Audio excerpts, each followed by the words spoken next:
Live from WHO TV 13, where the news comes first 24 hours a day. Scott Pope, Therese Thompson, Pat Paris with sports, and Jerry Reno with the weather.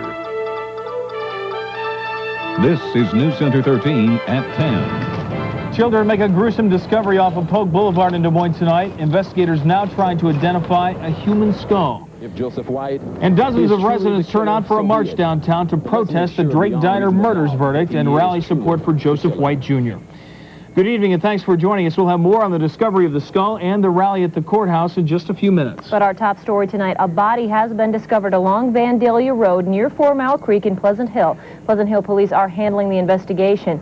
And Kathy Saltero is on the scene at this time. Kathy, what can you tell us? Well, Therese, at this point, details are fairly sketchy. Well, you do know that a fisherman spotted the body at about 8 o'clock tonight in the 4 Mile Creek area. As you mentioned, we are on Vandalia Road near 4 Mile Creek. It was down just a little ways in the creek. The fisherman was out there and he said he spotted the body. It was hung up in some brush. He went over to look at it and then identified it as a body. They contacted the medical examiner's office. Dr. R.C. Wooters is here on the scene and he is examining the body. It hasn't been confirmed whether or not it is the body of a male or a female, but at this point we do know that authorities are investigating it and we will have more for you later on in the newscast. Kathy, I talked to Pleasant Hill Police Chief Pete Wilson just a few minutes ago on the phone. He said the initial reports from the scene are that it appears the body may have been there for a while. Have they been able to tell you anything at the scene about that? As I mentioned, Dr. R.C. Wooters is down there examining the body. We do know that the body does appear to have been here for some time. However, we won't be able to know that exactly who it is or how long it has been here for until an autopsy has been performed, Scott. Okay, Kathy Saltero reporting live from the discovery of a body in Pleasant Hill. We'll check back with you a little bit later. Our other top story tonight, a frightening discovery for 2 children playing in a wooded area just off of Polk Boulevard. They discovered a human skull. Police combed the area behind 1120 Polk Boulevard. The children say they were climbing the trees when they found the skull. The Polk County Medical Examiner, Dr. R.C. Wooters, was called to investigate. He says it appears to be that of a white female between the ages of 16 and 30, but he's not sure. Tests will be conducted tomorrow to identify that skull. A head-on collision near Monroe has claimed the life of a Minnesota man. The Iowa State Patrol says the driver of the Ford Mercure was eastbound on Highway 163 when the driver swerved into the path of a mobile home. Officers at the scene say the car was crushed. The driver was pronounced dead at the scene. There had been heavy rains in the area prior to the accident, but State Patrol officers at the scene don't believe that was a factor. So it would appear that the car just crossed the center line. Right now we're not sure why that happened. The driver of the car, identified as 71-year-old George Welch of Edina, Minnesota. The driver of the mobile home, 70-year-old Herman Graham of Des Moines, was transported to a Des Moines hospital. He's listed in good condition tonight. Emergency crews at Iowa Methodist worked frantically this afternoon to save the life of a Norwalk man. 41-year-old Terry Nash was working on a high-voltage power box at the Camp Matigua Boy Scout camp near Boone when he was electrocuted. He was pronounced dead at the hospital. Nash was apparently a staff member at the camp. A rear-end accident sent 3 people to the hospital this afternoon. It happened at the intersection of Northeast 14th and Broadway in Polk County. A car was just sitting at the stoplight when another car came from behind and hit them. Apparently, the driver of the second car was distracted and didn't see the car or the red light at the intersection. The injuries of the 3 people involved were not believed to be serious. The aftershocks of the Drake Diner murders trial continue to be felt here in Des Moines. Many residents are unhappy with the jury's guilty verdict, and as Phil Scott reports, they're making their feelings known. Dealing with the case itself, we just feel there were a number of items that left reasonable doubt. Close to 100 people putting feet to their feelings, marching through downtown Des Moines to show their outrage at a conviction they say isn't fair. That of a 17-year-old found guilty Friday of last fall's robbery and murders at the Drake Diner. We're just here to support him and our neighborhood, that's it. Many of Joseph White's family are here, including his grandmother and his younger sister, who wishes her brother Joe could join them. I feel that he should be out here walking the streets just as well as I am. He should be out here holding my hand. But the ministers and the dozens walking with them say this isn't just about White. It's a protest against what they see as a lack of fair treatment under the law, something White has come to represent. This is the destination of the march, the back door of the Polk County Courthouse.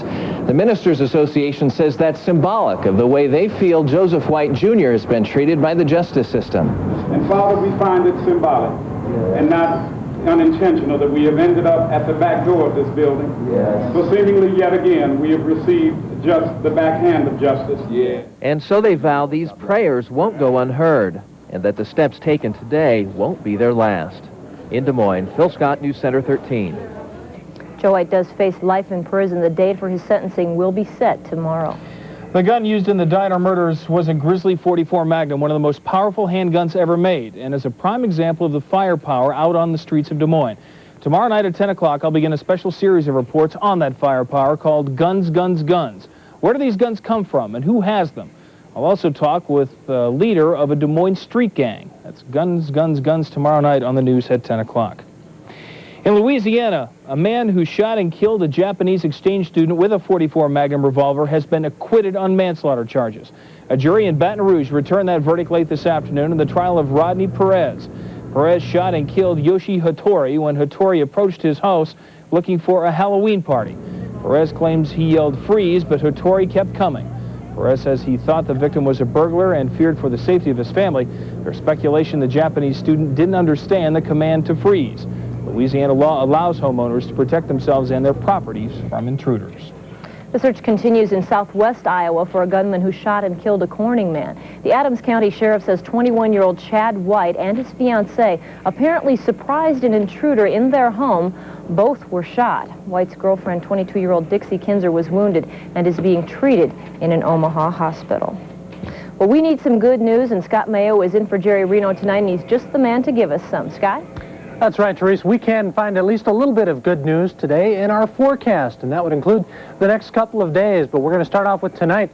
Only an isolated chance of a shower. Some places in Iowa still have a little bit of rain, but a very mild evening ahead. Low temperatures in the middle 50s, and then for your Monday, get this, partly sunny, temperatures in the lower 70s, and dry conditions. The rest of the week looks pretty good as well, and I'll have that for you in my forecast later. Okay, we'll see you in a bit. Thanks, Scott. Much more to come from your 24-hour news source tonight, including a story about a Marshalltown minister charged with prostitution. And a national magazine is linking this man, a sheik, to the bombing at the World Trade Center. And the parents of slain Grinnell College student Tammy Sawicki on hand for a special dedication today. These stories and a lot more when we come back. Thanks for making Newscenter 13 Iowa's most watched news source. The battle is beginning to heat up over President Clinton's BTU energy tax. The tax, of course, is a linchpin of Clinton's deficit reduction package, but support in Congress is diminishing, even among members of his own party. I think the BTU tax is a terrible tax.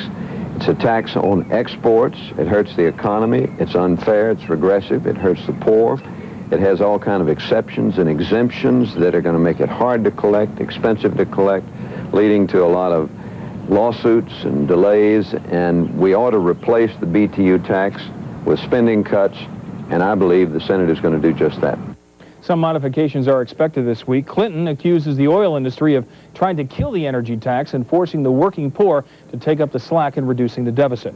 The investigation into the World Trade Center bombing is zeroing in on another suspect tonight. Sheikh Omar Abdel Raham apparently received a large amount of money from Iran earlier this year. Raham is the leader of the mosque attended by several suspects who were indicted on charges involving the World Trade Center bombing. One of his couriers was caught by Egyptian police carrying large amounts of undeclared U.S. currency and traveler's checks. A Georgia police officer killed last night when he was hit by a drunk driver. Officer Chris McGill was assisting with another DUI arrest when a motorist swerved across traffic and hit him. The suspect has 3 prior drunk driving convictions. In New Orleans, a 17-year-old boy shot and killed at a birthday party overnight. Investigators say a gunman opened the door to the party and then opened fire.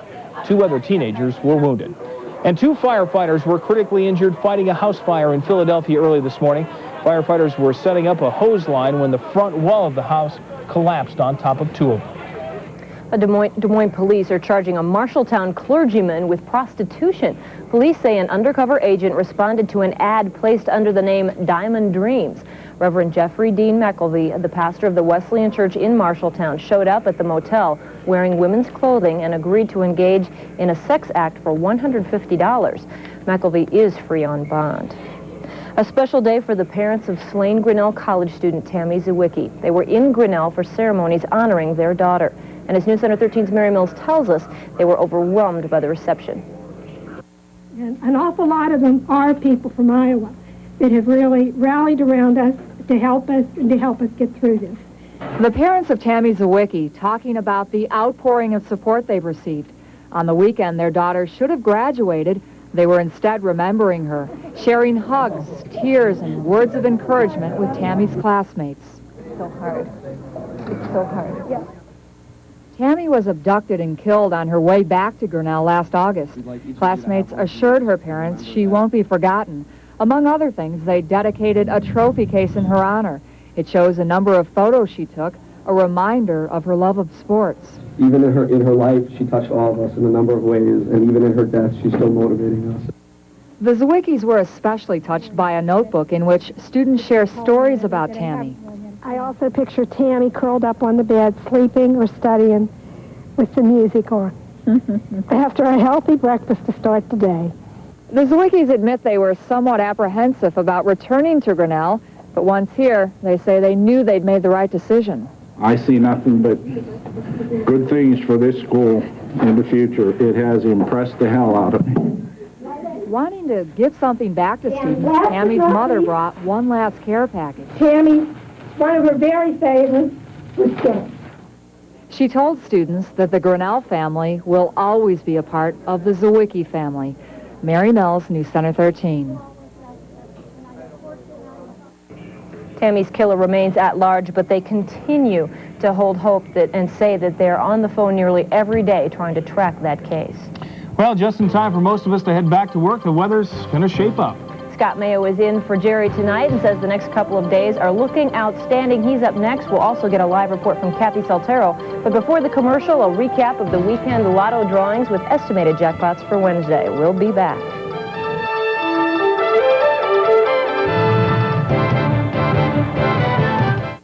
Tonight's forecast is brought to you by Lennox. Parts of South Texas completely underwater tonight. More than 8 inches of rain hit the area 25 miles south of San Antonio. Highway 181, the main road from San Antonio to Corpus Christi, is cut off by a river of floodwaters. We know what that's like, don't we? Kind of like what we had this past spring. Scott Mayo is in tonight. If you were with us last night, Jerry started off the night as a tenor, went to a baritone, and woke up this morning and had nothing. So Scott's in here holding down the fort. I'm trying to, yeah, and I'm going to bring everybody a good forecast, and it's something we need, especially after this inch or so of rain that we've caught up with here over the past couple days. Let's go ahead and jump over there and find out what it was like.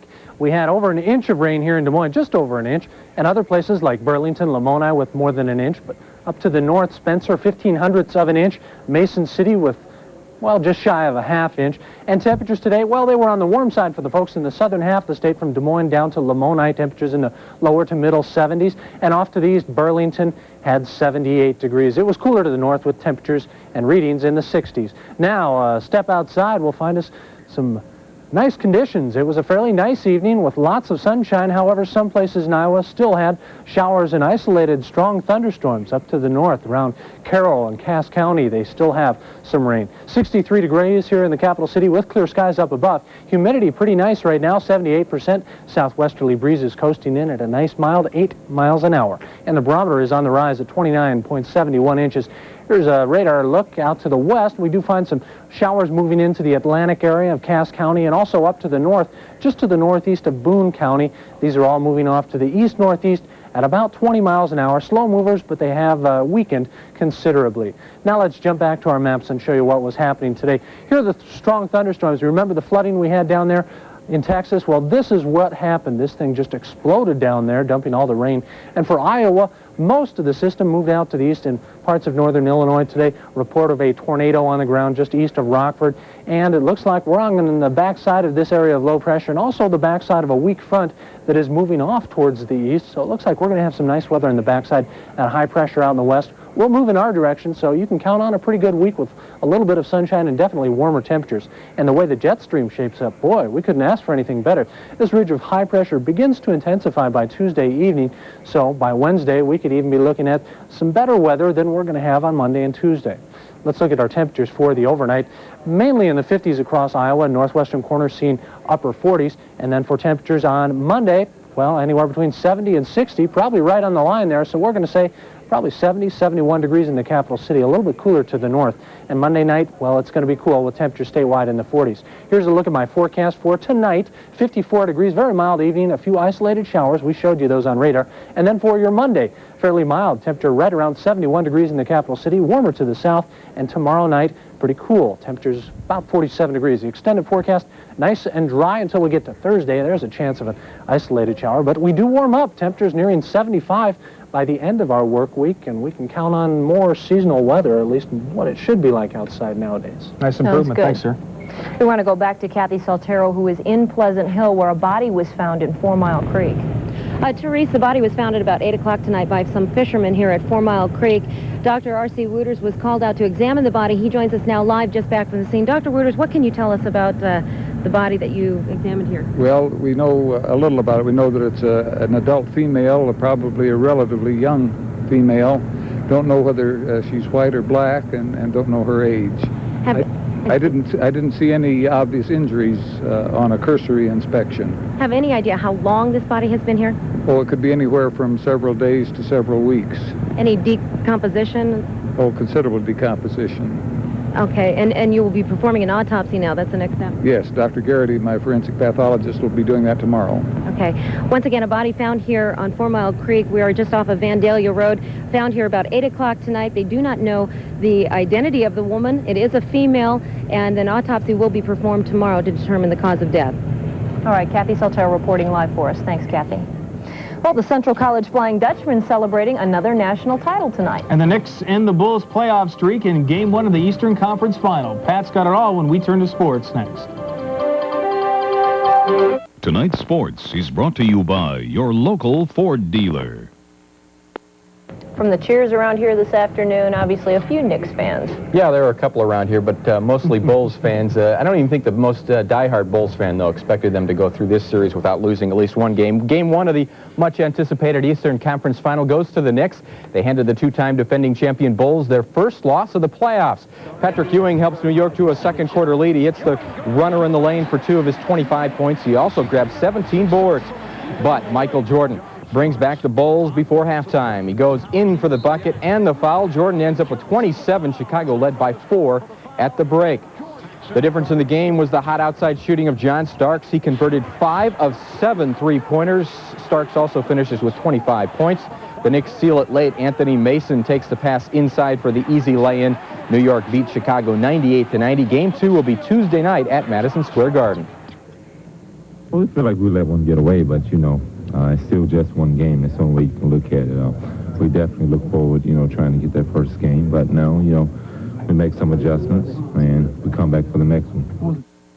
During halftime of today's game, the NBA determined the order of next month's draft, and once again, the Orlando Magic win the draft lottery. Orlando had just a 1 in 66 chance, but they beat the odds. Philadelphia will choose second, Golden State third. In baseball, the Iowa Cubs tried one of their patented ninth-inning rallies this afternoon against Nashville, but it came up 1 run short. The I-Cubs struggle at the plate most of the game. The Sounds' Jason Berry strikes out the side in the 4th. Kevin Roberson, the 12th straight batter, retired. Meantime, Nashville has little problem scoring runs. Sean Gilbert with the RBI single in the 6th. The Sounds lead at 6-0. The Cubs come up with 5 runs in the bottom of the 9th, but it's not enough. Nashville wins 6-5. In the National League, St. Louis blows a 1-run lead in the 9th inning at Pittsburgh. Kevin Young takes Lee Smith deep to left center field. The solo shot ties it at 3. But the Cardinals make up for the mistake in the top of the 10th. Rob Brewers hits a sacrifice fly to right. Ozzie Smith will score ahead of the throw. St. Louis pulls it out in 10 innings, 4-3. Elsewhere, the Cubs lose to the Marlins 4-2. The Phillies pound the Expos. It was Atlanta 2, New York 1. The Dodgers shut out the Rockies 4-0. Houston outslugged San Diego 9-7. And the Giants topped the Reds 3-2. To the American League now, where the Royals are finally making some noise after starting off the season 2-9. The Kansas City Royals have come above 500 tonight. The Royals come back for from a 4-zip deficit in the 4th. Wally Joyner with a 2-run homer to right. The game's tied at 4. Later in the inning, Greg Gagne singles back up the middle. Another run comes home for a 5-4 KC lead, but Seattle rallies for 3 runs in the top of the 9th to win it 10-7. The Royals, unfortunately, fall back below 500. This afternoon in Baltimore, the Brewers took care of the Orioles. Kevin Reimer singles off Fernando Valenzuela in the third. A pair of runs scored for a 2-0 lead. That's all Cal Elderwood would need. The Iowa native struck out 6 and evened up his record at 5-5. Milwaukee wins 9-1. The White Sox rallied to beat the A's in 10 innings, 5-4. The Blue Jays hand the Twins their 7th straight loss. Detroit doubled up Cleveland. California took care of Texas 6-2, and the Red Sox beat the Yankees 5-2. For the third time in 5 years, Central College has won the Division III softball championships. The Dutch beat Trenton State today 7-3 to capture the title, so congratulations to Central College. Well, still ahead on Sports Sunday, our weekend feature at Happen Tonight. Plus, Stanley Cup playoff action continues tonight in Los Angeles. Stay tuned. Sports Sundays coming up next. Welcome to Sports Sunday. In Stanley Cup playoff action tonight, the LA Kings hosting the Maple Leafs in the Campbell Conference Final. Los Angeles leading the series 2-1, but the Leafs score a couple of goals in the first period on the 2-on-1 break. Bob Eastwood blasts it into the net, 2-zip Toronto. The Leafs go on to win 4-2. That evens the series up at 2 games apiece. In golf, second-year pro Grant Waite outplayed veteran Tom Kite today to win the Kemper Open. Waite carded a 1-under par 70 to finish at 9-under for the tourney. That's good enough for a one-shot victory over Kite. Waite takes home $234,000 for his first win on the PGA Tour. Bob Charles is the winner of the Seniors Bell Atlantic Classic. Charles shot even par today to beat Dave Stockton by a stroke. Charles becomes the first golfer to earn $4 million on the Senior Tour. It was Bubble Day at Indy, the final day to qualify for next Sunday's Indy 500. Eddie Cheevers knocked defending national champion Bobby Rahal from the 33-car field. Rahal came up short in the final hour to regain his spot. The average speed of the field was down nearly 4 miles per hour from last year. And finally, to our weekend feature, It Happened Tonight. It's a look at the great and not so great from the world of sports. It happened tonight in New York. The Knicks' Anthony Mason gets Scottie Pippen to leave his feet. Mason draws the foul, but he still gets the shot to fall. That's why the Knicks beat the Bulls today. It happened today at the Busch Grand National Race. Herman Sadler comes into the pits without brakes. He knocks his tire changer into the air, but he was not injured. It happened today in Pittsburgh. Jose Oquendo grounds the ball at the middle. Mike Bell makes the diving stop, and the Pirates turn the double play. It happened today in San Diego. The Astros' Jeff Bagwell sends the ball to deep center field. Derek Bell goes back and makes the catch against the wall. And it happened today in Chicago. Dave Henderson homers to left. After grabbing the ball, the father gives it to his son. He tries to throw it back, but his parents say, no, no, no, no. There's a value in that ball, so they keep it. And that's what happened today in sports. You know, they do that at Wrigley Field when an opposing player gets one. But not down the south side. They don't do that. Thanks, Pat. For those of you who joined us late tonight, we want to recap our top story. A body has been found in 4 Mile Creek in Pleasant Hill. Newscenter 13's Kathy Saltero has been on the scene. Kathy, can you tell us any new developments? Well, Therese, authorities are now pretty much wrapping up their investigation here on Vandalia Road. It's actually just a little bit past 4 Mile Creek. Now, the body was found floating in 4 Mile Creek at about 8 o'clock by some fishermen. The body has now been removed from the scene, and they are taking it to have an autopsy performed. As I mentioned, it happened at about 8 o'clock. Dr. R.C. Wooters says it was the body of a female. They cannot determine whether it was a white or a black female, but as I mentioned, an autopsy will be performed tomorrow to determine the cause of death. All right, Kathy Saltero reporting live for us. Thank you, Kathy, very much. And we'll certainly have more on that tomorrow morning on Today in Iowa. Scott Mayos with one last look at the forecast, which looks pretty good. Yeah, it does. This week should be a nice one. Here's a look at what you're going to be waking up to. Partly sunny, skies in 55 for the later half of the day. Mostly sunny, temperatures into the lower 70s. Thanks, Scott. Sounds good, doesn't it? Been a long day today. Hope you had a good one. We'll see you again next weekend. Good night, everyone.